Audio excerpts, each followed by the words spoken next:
There is a version of Assassin's Creed that most people forgot about. Not because it was bad, not because it flopped, but because it came out sandwiched between two massive open-world giants, and the gaming world just kind of moved on. That game is Assassin's Creed Mirage, and sitting here in 2026 replaying it with fresh eyes, I have to say something that might surprise you. This game deserved way more than what it got. Let me explain what I mean by that. When Mirage launched back in 2023, the Assassin's Creed fan base was split down the middle. You had one side screaming that Ubisoft finally listened and went back to basics, and you had the other side saying it felt too small, too short, too safe. Both sides had valid points, but here is the thing. Neither side was fully right. Because Mirage is not just a throwback. It is not just a nostalgia trip. It is actually a very carefully built game that does something most big budget titles are terrified to do. It commits to a single vision and does not apologize for it. So what is that vision exactly? It's simple. Be an assassin. Move through crowds, blend into the environment, pick your target, strike, and disappear before anyone even knows you were there. That is the entire fantasy Mirage is selling, and it sells it better than any Assassin's Creed game since the second one. And I know that's a strong statement, but give me a moment because the more I explain, the more you will understand why I feel that way. The setting is 9th century Baghdad, and before you zone out thinking this is going to be a history lesson, let me tell you that this city might be one of the best designed locations in the entire franchise. The round city, the districts, the bazaars, the rooftops, the alleyways, everything feels alive and layered. You're not running through a generic ancient city. You feel the weight of a civilization at its absolute peak. Merchants are shouting, guards patrol with routines you can actually study and exploit. Citizens go about their day in ways that feel like more than just background noise. From a purely visual standpoint, even in 2026, this city holds up. The art direction carries it a long way. The color palette, the architecture, the way the golden light hits the buildings in the afternoon, it's genuinely beautiful. Now, the main character is Basim ibn Ishaq. If you played Valhalla, you already know who this guy eventually becomes, but Mirage tells his origin story, and that changes everything about how you experience him. Basim starts as a street thief with ambition he cannot fully control. He's smart, he's driven, but there's something underneath the surface that the game slowly peels back over time. Without giving anything away, the way his story connects to what you already know from Valhalla is one of the most satisfying narrative payoffs the franchise has managed in years. His character development is patient. The game doesn't rush it, and that patience rewards you later. The story itself is focused and lean. This is not a 100-hour open world with a story that gets buried under side content. Mirage runs around 20 to 25 hours depending on how deep you go, and that actually works in its favor. The main narrative stays tight. You always know what you're working toward. The Brotherhood feels present and meaningful rather than just being a background organization you occasionally check in with. There are real stakes, real tension, and by the end, real emotional weight. I did not expect to feel what I felt when the credits rolled, but here we are. Now let's talk about the gameplay, because this is where opinions really start to diverge. The parkour is back, fluid, responsive, and genuinely fun to just mess around with. Climbing buildings and moving across rooftops feels satisfying in a way that the RPG-era games never quite nailed. The controls are clean. There's a rhythm to moving through Baghdad that almost feels musical once you get into it. You find a route, you read the environment, and then you flow through it. That feeling is very hard to design well, and Mirage gets it right. The stealth system is where the game truly shines, though. You have your eagle vision, your throwing knives, your smoke bombs, your tools, but the real tool is patience. Learning guard patterns, using the crowd to move undetected, bribing informants, distracting enemies at the right moment. The assassination missions are structured in a way where you're essentially solving a puzzle before you ever touch your blade.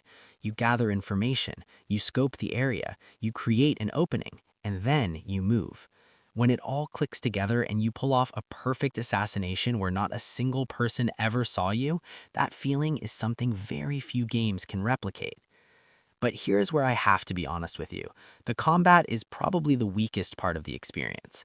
It's functional, it's serviceable, but if you get caught and a group of enemies surrounds you, fighting your way out is not very satisfying. Mirage actively punishes you for getting into prolonged fights, which I think is intentional design. The game wants you to avoid combat or end it instantly, but there will be moments where combat is unavoidable, and in those moments, the system feels a bit thin compared to what you might be used to from modern games in 2026. The counters, the dodges, the flow of a real sword fight, it's all there on a surface level, but it doesn't go much deeper than that. The skill tree is simple but effective. You're not building a character class or making deep RPG choices. You're just gradually unlocking tools that expand your options. A new gadget here, an upgraded ability there. It never overwhelms you and it never feels meaningless. Everything you unlock actually gets used if you're playing the game as intended. The side content is worth mentioning because it's where some of the best world building lives. The side quests are short, but most of them have real stories attached. You'll meet people in Baghdad who are struggling with real human problems: loss, loyalty, corruption, family. The game doesn't waste your time with fetch quest filler. If a quest is in Mirage, it usually has a point. That kind of curation is rare, and it makes exploring the city feel rewarding rather than exhausting. The music deserves its own moment of appreciation.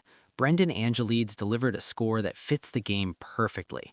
It's atmospheric without being overwhelming. During stealth sections, the music pulls back and lets the ambient sounds of the city take over. When things escalate, the score rises with it. The voice acting is strong across the board. Basim in particular is delivered with real nuance. There are moments where he says very little, but the performance still tells you exactly what he's feeling. From a technical standpoint, even back in 2023, the game ran well. By 2026 standards, it obviously doesn't push any hardware to its limits, but it runs smooth, loads fast on current hardware, and is aged well enough that new players coming to it today won't feel like they're playing something outdated. The visual fidelity might not compare to what we're getting from modern releases, but the art direction covers that gap. Good art direction always ages better than raw graphics, and Mirage proves that again. Now, here's the thing that I keep coming back to. In a gaming landscape where bigger almost always means better, where games are expected to give you 300 hours of content and 100 systems and a live service element and seasonal updates, Mirage made a different choice. It made a smaller choice, and that smaller choice turned out to be a braver one than most developers would dare make. Because restraint is hard. Saying no to feature bloat takes confidence, and Mirage had that confidence. Does it have flaws? Of course. The combat being shallow is a real criticism. Some might find the length too short for the price it originally launched at. The open world, while beautiful, is not as densely packed with content as some players expect from a AAA release.